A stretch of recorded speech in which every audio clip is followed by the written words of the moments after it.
Kalau yang tadi adalah perhitungan distribusi sampel satu rataan, sekarang kita masuk ke distribusi sampel dari dua rataan.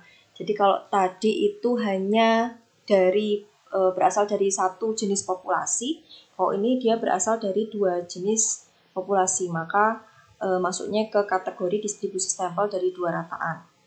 Misalnya suatu sampel berukuran N115 diambil secara acak dari populasi berdistribusi normal dengan rataan 50 dan variansi 9. Sampel acak kedua berukuran 4 diambil bebas dari yang pertama dari populasi lain yang juga berdistribusi normal dengan rata-rata 40 dan variansi 4. Carilah peluang nilai X1 bar dikurangi X2 bar kurang dari 8,2. Jadi kalau di kasus ini kelihatan ya berasal dari dua jenis populasi, populasi 1 dan 2, masing-masing diambil sampelnya N1 dan N2. Nah, karena yang diminta adalah peluang X1 bar dikurangi X2 bar, maka untuk menghitungnya kita cari dulu selisih antara rata-rata populasi 1 dan populasi 2. Berarti mu1 dikurangi mu2. Nilainya adalah 10. Kemudian variansi 1 dengan variansi 2, variansi populasi 1 dengan variansi populasi 2 itu sama dengan variansi populasi 1 dibagi dengan ukuran sampel 1 ditambah variansi populasi 2 dibagi dengan ukuran sampel 2. Tadi variansi populasi 1 adalah 9, variansi populasi 2 4, kemudian ukuran sampel di yang pertama itu 5, ukuran sampel yang kedua itu 4, sehingga di sini nilainya adalah 2,8. Nah, kemudian baru kita cari nilai Z-nya. Kita cari nilai Z-nya.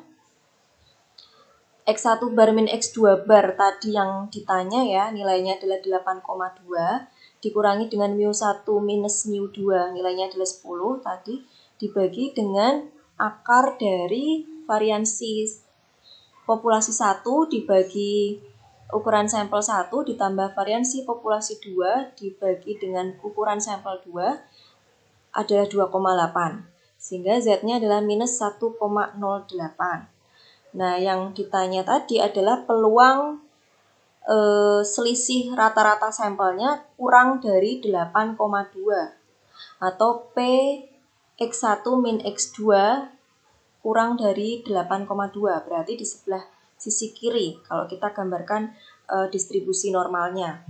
Di sini ada mu-nya nilainya 10, kemudian X-nya, bukan X-nya, tapi selisih antara X1 dan X2-nya adalah 8,2, berarti di sisi kiri. Yang ditanyakan kurang dari berarti di sebelah kirinya. Nah, sehingga di sini karena sudah diketahui nilai Z-nya adalah minus 1,08, nilai peluang X1 min X2 kurang dari 8,2 itu sama dengan nilai peluang Z kurang dari minus 1,08. Nilai ini bisa langsung dicari di tabel distribusi normal. PZ kurang dari minus 1,08 sehingga didapatkan nilai peluangnya adalah 0,1401 atau luasan kurva di sebelah kiri ini adalah 0,1401. Contoh berikutnya, tabung televisi dari perusahaan A dan B punya rata-rata lifetime, deviasi standar, dan jumlah sampel yang diambil sebagai berikut. Ini juga berarti berasal dari dua jenis populasi ya, perusahaan A, B, kemudian rata-rata populasinya masing-masing ada sendiri, standar deviasinya juga, dan juga ini jumlah sampel atau ukuran sampelnya. Berapa probabilitas bahwa suatu sampel acak dari 36 tabung perusahaan A akan mempunyai rata-rata umur hidup paling tidak 1 tahun lebih lama dari rata-rata umur hidup 49 tabung perusahaan B. Nah, berarti di sini kita harus menerjemahkan yang diminta. Probabilitas bahwa A punya rata-rata umur hidup paling tidak 1 tahun lebih lama dari B. Berarti yang ditanyakan adalah peluang XA dikurangi XB harus lebih dari 1. Karena di sini paling tidak 1 tahun. Nah, ini yang ditanyakan ya, peluang dari XA dikurangi XB harus lebih besar dari 1, karena paling tidak kan 1 tahun tadi. Caranya sama dengan yang tadi. Pertama kita cari dulu selisih antara mu-nya A dan B. 6,5 dikurangi 6,5. Kemudian untuk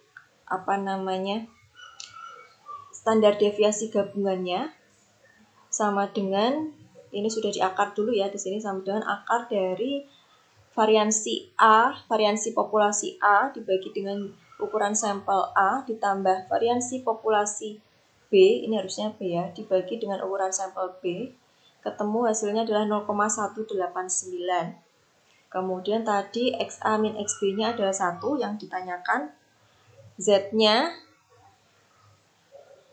tadi adalah selisih XA minus XB dikurangi dengan selisih mu A mu B, 1 dikurangi setengah dibagi dengan 0,189 sama dengan 2,65. Nah, kalau digambarkan di distribusi normal, kalau yang kita plotkan di sini adalah nilai X-nya gitu ya. Di sini selisih mu-nya adalah setengah. Selisih mu-nya adalah setengah, kemudian selisih sampelnya adalah 1, tadi XA min XB 1, maka di sebelah kanannya setengah, di sebelah sini. Yang ditanya adalah peluang XA kurang dari XB lebih dari 1, maka yang ditanya adalah luasan di sebelah kanan, karena lebih dari. Nah, untuk mencari luasan di sebelah kanan itu berarti sama dengan kita mencari selisih antara luas kurva keseluruhan total 1 dikurangi dengan nilai peluang yang sebelah kiri. Nah, atau di sini untuk mencari nilai peluang Z lebih dari 2,65 ya. Nah, sama saja untuk mencari nilai peluang XA min XB lebih dari 10 itu sama dengan mencari nilai peluang Z lebih dari 2,65, itu sama dengan 1 total luas kurva atau total maksimal peluang dikurangi dengan peluang Z kurang dari 2,65 yang luas sebelah kiri, sama dengan 1 dikurangi. Nah, kalau sudah bentuknya PZ kurang dari seperti ini bisa langsung dicari di tabel normal, dikurangi 0,996. Hasilnya adalah 0,00